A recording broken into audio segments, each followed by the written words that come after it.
The forgotten Apple experiment. When most people think of Apple, they imagine sleek iPhones, powerful MacBooks, and industry-changing products. But what if I told you Apple once tried to compete with Nintendo and PlayStation? Yes, in the mid-1990s, Apple made a bold attempt to enter the gaming market with something called the Bandai Pippin, a multimedia console that was supposed to merge computing and gaming. It's one of Apple's most obscure projects, largely forgotten today. But its story reveals a lot about Apple's struggles before the era of Steve Jobs' return. The Pippin wasn't just a console, it was an ambitious idea that tried to predict the connected entertainment future. Years too early. The origins. Apple's early vision for a connected console. The Pippin project started in 1993 when Apple was exploring ways to license its Macintosh technology to other companies. The idea was simple: make cheaper, simplified devices that could run Mac software. Apple saw an opportunity in the growing multimedia and CD-ROM market, believing that families would soon want affordable machines for both education and entertainment. At that time, CD-ROM technology was booming. Games, encyclopedias, and learning software were becoming popular. Apple thought, why not make a low-cost Mac that plugs into your TV? That was the seed for the Pippin, named after a smaller variety of Apple, symbolizing a smaller Mac. Bandai joins the game. Apple knew it couldn't market a gaming console on its own, so it partnered with Bandai, one of Japan's biggest toy and video game companies. Bandai wanted to expand beyond toys and compete directly with Sega and Sony. Together, they hoped the Pippin could appeal to both gamers and families. Bandai agreed to manufacture, distribute, and market the console under Apple's licensing model. Apple would provide the hardware design and system software based on Macintosh System 7, while Bandai would handle production and branding. The plan sounded promising: a console backed by Apple's tech and Bandai's market reach. Unfortunately, the execution was a different story. The hardware, a multimedia machine, not just a console. The Bandai Pippin launched with impressive specs for 1996. It ran on a 66 MHz PowerPC 603 processor, had 6 megabytes of RAM, and featured a 4x CD-ROM drive. It came with a modem for internet access, something unheard of for consoles at the time. It supported a full keyboard and even a mouse, making it more of a hybrid computer than a traditional gaming console. The controller, called the Applejack, looked like a mix between a gamepad and a mouse, with a D-pad, buttons, and a trackball in the middle for navigation. On paper, it sounded advanced, but in practice, the Pippin struggled to find its identity. Was it a game console? A home computer? An internet terminal? Even Apple and Bandai couldn't decide. The software struggle. The Pippin used CD-ROMs that could run multimedia applications, educational titles, and simple 3D games. Because it ran a modified version of Mac OS, it could technically play any compatible Mac software, though with limitations. The problem was that developers were unsure about what to create for it. Should they design video games, educational programs, or web-based tools?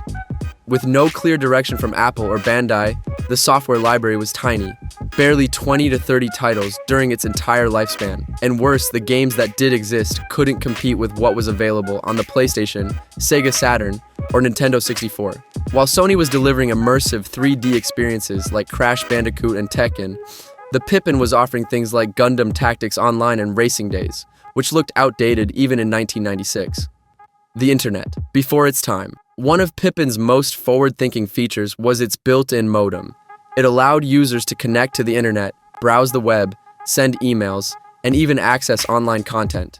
Remember, this was years before consoles like the PlayStation 2 or Xbox Live brought internet connectivity to gaming.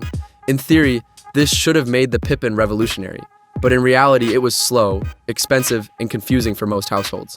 Dial-up internet was still new, and the idea of browsing the web through a TV felt awkward and unintuitive. So even though Pippin anticipated the digital lifestyle we take for granted today, the world just wasn't ready for it. The price problem. One of the biggest reasons for Pippin's failure was its price.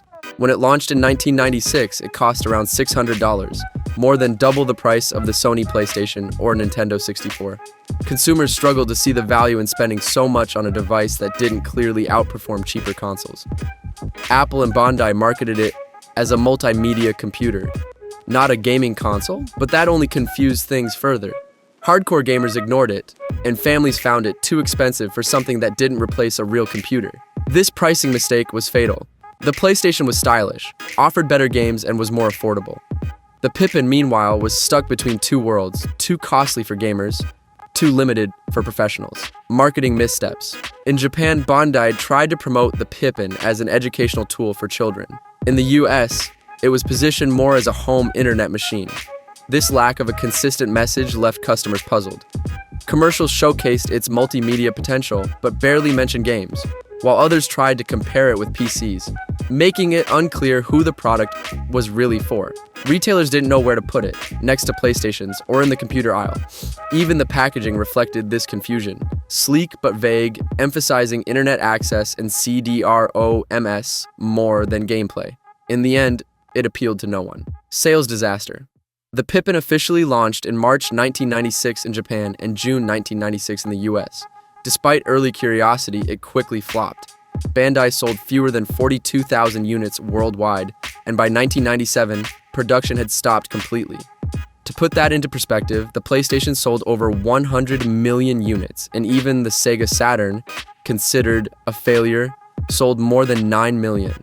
The Pippin's tiny sales made it one of the least successful consoles ever released. Apple's licensing model also failed to attract other manufacturers. Although a few smaller companies showed interest in building their own versions, none gained traction. Why it failed? In the end, the Pippin failed for several reasons. It was too expensive for what it offered. It had no killer games or strong software lineup. The marketing was unclear and consumers didn't understand the product. The hardware, though advanced, was underpowered compared to true PCs. And most importantly, the timing was wrong. The market wasn't ready for a multimedia console. Apple had the right idea but the wrong decade. If it had been released in the 2000s, when broadband, online gaming, and digital media became mainstream, it might have had a chance. The legacy of the Pippin. Even though the Bandai Pippin failed, it played a small but interesting role in Apple's history.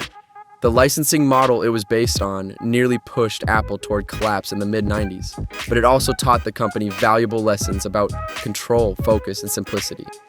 When Steve Jobs returned to Apple in 1997, one of the first things he did was end the licensing program, including the Pippin project. Jobs believed Apple should control both hardware and software tightly, a philosophy that later led to the success of the iPod, iPhone, and iPad. In a way, Pippin's failure helped shape the disciplined, product-focused Apple we know today, collectors and modern interest. Today, the Bandai Pippin has achieved cult status among retro gaming enthusiasts and collectors. Because so few units were made, it's one of the rarest Apple-related devices in existence. Working systems can sell for hundreds or even thousands of dollars online, especially if they include original packaging and software. While it was a commercial disaster, it's now seen as a fascinating piece of tech history, a glimpse into a time when Apple was struggling to find its identity.